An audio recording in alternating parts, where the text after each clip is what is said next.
Alors je vais faire la même chose que Erika Bergel, je vais vous demander de ne pas déclencher le chrono pour que je puisse remercier tout d'abord les organisateurs de ce très beau congrès, le bureau, en particulier le bureau de l'AMCAR et sa présidente, Dr Siam Zaimi, pour cette invitation qui est un très grand plaisir de se retrouver ici avec vous pour parler de sujets comme toujours très pointus et donc on peut déclencher le chrono. Merci beaucoup.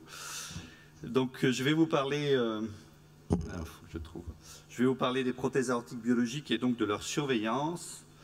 Voilà. Et donc, lorsque l'on veut surveiller une prothèse aortique biologique, l'évaluation, comme toutes les prothèses valvulaires, peut être multimodale, mais il faut d'abord avoir des informations de base, c'est-à-dire la date du remplacement valvulaire, le type et la taille de la prothèse, des paramètres morphologiques sur l'individu, la surface corporelle, l'indice de masse corporelle, des paramètres hémodynamiques, pression artérielle, fréquence cardiaque.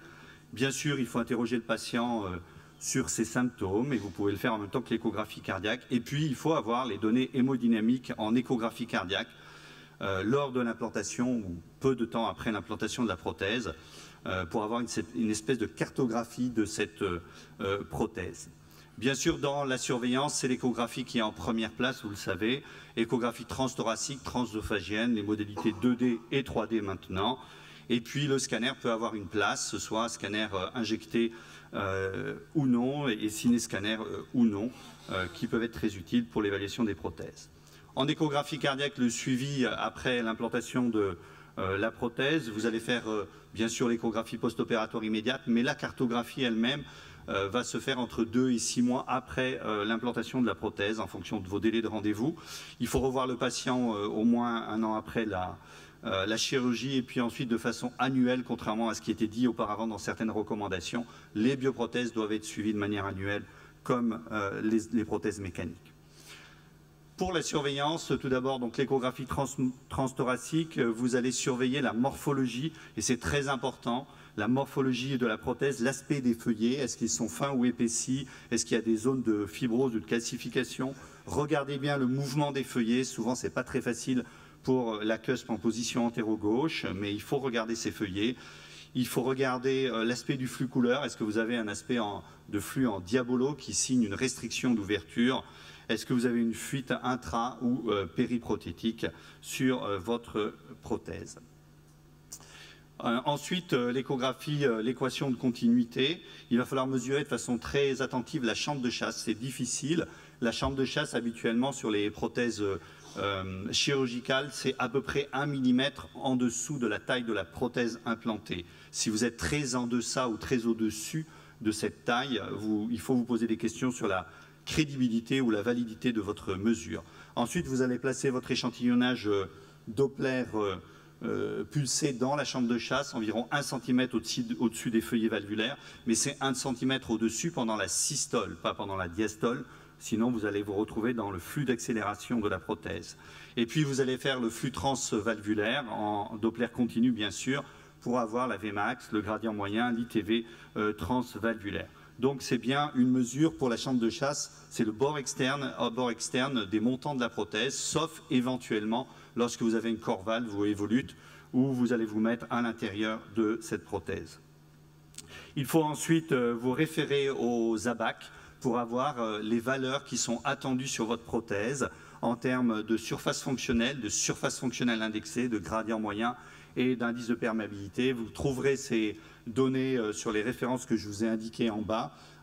Patricio Lancelotti pour la plupart des prothèses en 2016, Rebecca Hahn pour les prothèses TAVI, Sapien ou Corvalve Evolute, et puis très récemment dans Jazeux, Zogby avec pareil des abats qui sont très bien faits.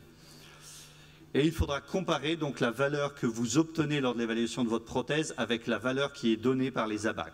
Et donc si en post-opératoire, entre 2-3 mois, vous vous retrouvez avec une prothèse aortique avec une Vmax supérieure à 3 mètres par seconde, un gradient moyen supérieur à 20 mm de mercure, il faut mesurer la surface fonctionnelle par l'équation de continuité et la comparer aux valeurs de l'ABAC. Si vous n'avez pas de différence, si la surface fonctionnelle est celle prédite par les ABAC, vous allez calculer la surface indexée, c'est-à-dire à la surface corporelle. Parce qu'il faudra évoquer dans cette situation-là l'existence d'un mismatch. Qu'est-ce que c'est qu'un mismatch? C'est une prothèse dont la taille est trop petite par rapport soit la taille de l'individu, soit à ses besoins métaboliques. Et vous allez vous retrouver avec une Vmax supérieure à 3, un gradient moyen supérieur à 20, mais les feuillets sont fins.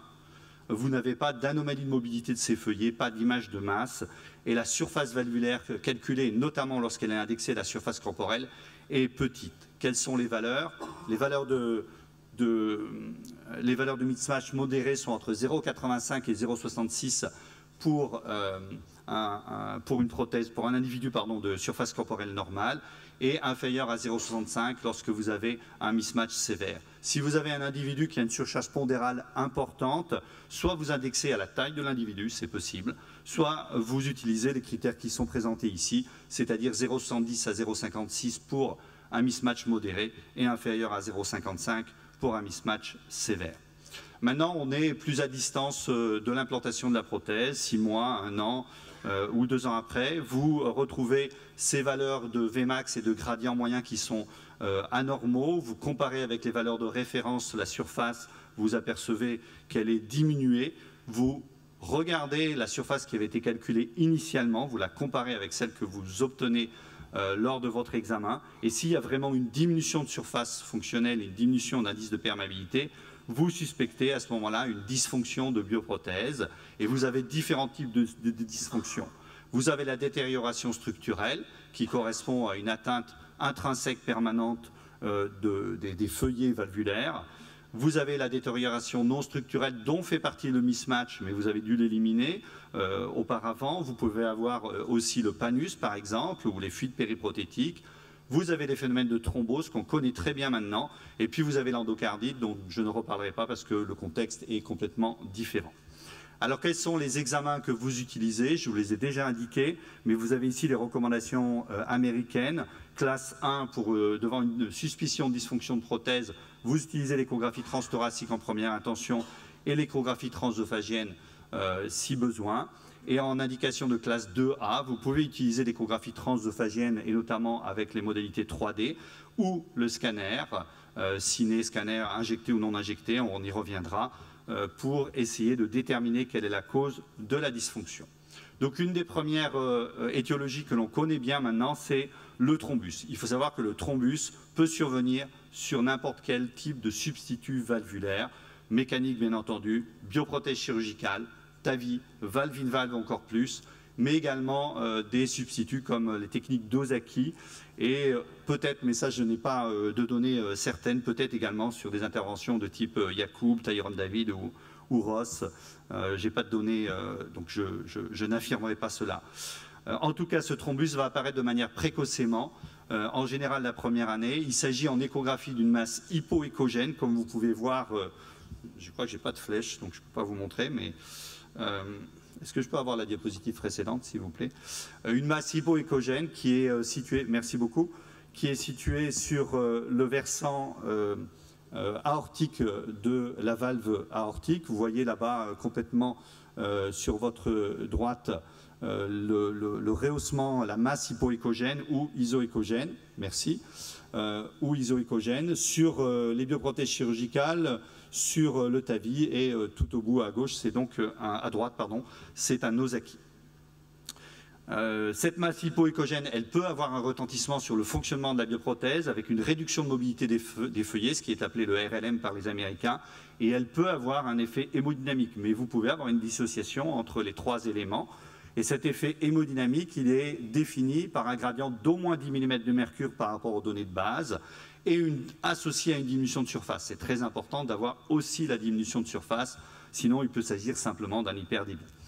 Vous pouvez utiliser l'aspect du flux couleur et rechercher une fuite intraprothétique également. Vous pouvez compléter éventuellement par une ETO si vous ne voyez pas bien votre prothèse, si le patient n'est pas bien échogène, vous n'êtes pas certain, pour essayer de visualiser ce thrombus. Ce n'est pas très facile, il faut connaître ces images. Si vous regardez attentivement, vous verrez qu'il y a un épaississement valvulaire et des petites masses surajoutées sur la base, notamment des feuillets en 3 cavités sur cette ETO. Et vous voyez en couleur cet aspect restrictif en diabolo du flux couleur qui n'est pas tout à fait normal. Et cette petite fuite aussi, qui est certes toute petite, mais qui a une direction qui n'est pas normale pour une prothèse qui devrait fonctionner normalement. Alors quel est l'intérêt du scanner dans l'évaluation des prothèses valvulaires? Vous pouvez les visualiser de façon optimale en position ouverte ou fermée. Donc il faut choisir quel moment dans le cycle cardiaque. Ou alors vous faites un ciné-scanner. Vous pouvez analyser les cusps, leur épaisseur, les calcifications thrombus.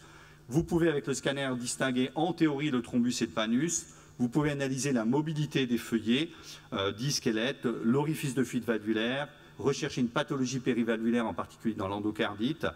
Vous pouvez analyser en même temps le statut des coronaires et des pontages s'il y en a. Et vous pouvez utiliser le scanner pour le bilan de pré-AVI. Donc malgré tout, un gros intérêt.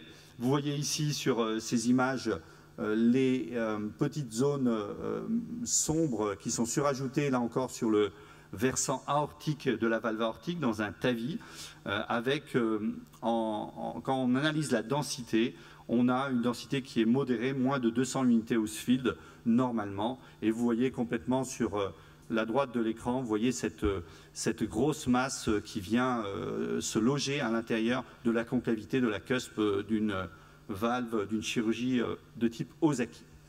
Alors le thrombus, c'est un phénomène qui est fréquent, donc il ne faut pas en avoir peur autant que cela. Dans l'étude partenaire, 13% dans les TAVI et 5% pardon, après chirurgie valvulaire à 30 jours, et à 1 an, vous avez 28% de thrombus sur les TAVI et 20% en chirurgie. Dans les séries des études randomisées avec la Corvalve ou l'Evolute, ils sont même arrivés à un taux à 1 an de 30% de thrombus et entre 25 et 28% de réduction de mobilité des feuillets, aussi bien après TAVI qu'après bioprothèse chirurgicale. Donc on a l'impression qu'un petit thrombus fait partie de l'histoire naturelle d'une bioprothèse et ça ne doit pas être un facteur très inquiétant. Il ne faut pas le rechercher systématiquement, il faut savoir que ça existe. Par contre, ça va devenir plus embêtant si vous avez une réduction de mobilité des feuillets ou si vous avez un retentissement hémodynamique. Une classification a été proposée sur la distribution du thrombus. Vous voyez, juste à la base du feuillet, jusqu'à 50% du feuillet, entre 50 et 75, et au-delà de 75%, pardon, dans les deux derniers cas, vous avez en général une réduction de mobilité et un effet hémodynamique, mais c'est en général, ce n'est pas obligatoire, ça dépend de la taille de votre prothèse initialement. Le panus, en premier lieu, c'est l'échographie. Le panus, c'est beaucoup plus compliqué. C'est généralement tardif, au-delà de 5 ans, et c'est peu ou pas visible en échographie transthoracique ou en échographie transœsophagienne. Il y a deux types de panus en réalité. Le panus classique, celui qu'on connaît tous, qu'on nous a tous appris, qui se développe à la jonction entre la prothèse et la chambre de chasse, avec un phénomène de cicatrisation excessive, circonférentielle, qui va monter dans la prothèse et monter vers les feuillets, mais généralement n'est pas adhérent aux feuillets. Et puis vous avez le tissu fibreux qui peut se développer sur la face aortique des bioprothèses. Et celui-ci, il est très difficile à mettre en évidence, que ce soit par échographie, ETO, scanner, mais il est en réalité relativement fréquent et d'importance plus ou moins grande. Vous voyez, ce sont les trois images en bas qui vous montrent sur la face aortique ce panus ou ce tissu fibreux de couleur blanchâtre. En scanner, c'est une petite masse sombre également, avec une densité qui est supérieure, une intensité supérieure à 200 unités Hounsfield. Très difficile d'avoir une certitude sur le tissu fibreux valvulaire. Peut-être un peu plus facile lorsque c'est sous-valvulaire, ici sur une valve mécanique, mais ça reste un diagnostic très difficile pour les radiologues, il faut le savoir. Les différences entre panus et thrombus, je ne vais pas insister, je vous les ai déjà données. En scanner, c'est essentiellement l'intensité, mais vous pouvez avoir une association entre panus et thrombus, et vous pouvez avoir une évolution d'un thrombus qui va s'organiser, qui va devenir fibreux, et donc qui va avoir une densité qui est équivalente à un panus. Troisième et dernier élément, la dégénérescence structurelle qui correspond à une altération intrinsèque permanente des feuillets valvulaires avec type de fibrose, calcification ou déchirure. Les mécanismes sont mieux connus maintenant. Il peut s'agir de calcification passive, d'un processus athéroscléreux-like, d'une réaction immune, et ça on l'a bien montré récemment dans une vaste étude européenne. Il y a une réaction immunitaire humorale lorsque vous importez une bioprothèse d'origine animale. Vous pouvez avoir des phénomènes de thrombose et vous pouvez avoir une endocardite. Et tous ces phénomènes vont concourir à altérer progressivement la bioprothèse, soit sur un mode sténosant avec les calcifications et fibroses, soit sur un mode de fuite avec une déchirure ou plus rarement une perforation de la bioprothèse. Alors, il existe différents stades de dysfonction ou de dégénérescence structurelle. Le premier stade qui est caractérisé par juste des altérations morphologiques des feuillets. Le deuxième stade, vous avez une altération hémodynamique qui est surajoutée avec une augmentation du gradient moyen d'au moins 10 mm de mercure par rapport à la référence de base. Et vous allez avoir une valeur qui va dépasser 20 mm de mercure, associée, très important, à une diminution de surface d'au moins 0,3 cm² ou 25%. Et bien sûr, vous pouvez avoir une insuffisance aortique avec une augmentation d'au moins 1 grade pour atteindre au moins un grade 2. Le stade 3, c'est la dégénérescence sévère, celle qu'on a l'habitude de diagnostiquer, avec un gradient moyen qui est supérieur à 30 mm de mercure, une surface qui a diminué d'au moins 0,6 cm² ou 50%, ou une fuite aortique qui atteint au moins le grade 3, et ceci précède la défaillance de la bioprothèse, qu'on appelle la failure de la bioprothèse, où il faut intervenir. Cette détérioration structurelle, et j'en ai bientôt terminé, peut être très précoce dans les 2 premières années. Elle peut être précoce entre 2 et 5 ans. Elle peut être à moyen terme entre 5 et 10 ans. Et puis tardive ou à long terme au-delà de 10 ans. C'est une classification qui a été proposée par l'équipe de Philippe Barrault.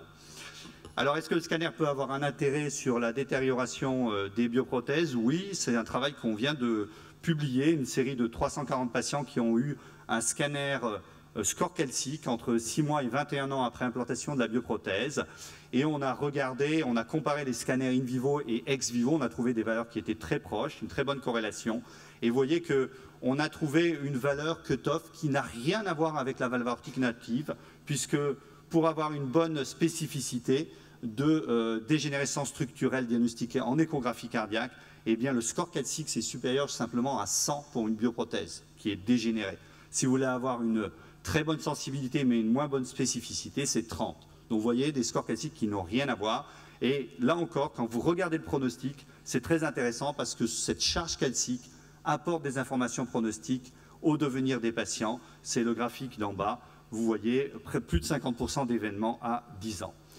L'équipe de Philippe Barrault avait trouvé la même chose, mais avec un critère de jugement qui était un peu moins sévère, d'essai ou réintervention.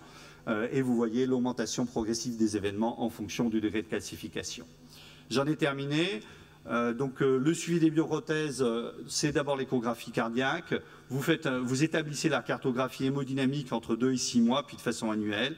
L'échographie est en première ligne pour le suivi des patients, et la plupart du temps, ça suffit largement. Le scanner peut être utile dans certaines situations, soit non injecté pour les calcifications, soit synchronisé et injecté pour le thrombus, le panus.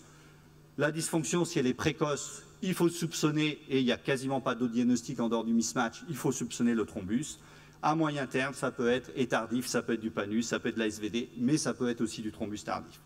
Et donc, établir la cause de la dysfonction est néanmoins essentiel pour pouvoir orienter la prise en charge thérapeutique, et bien entendu, ne sera pas la même si vous avez une dégénérescence ou un thrombus. Je vous remercie pour votre attention.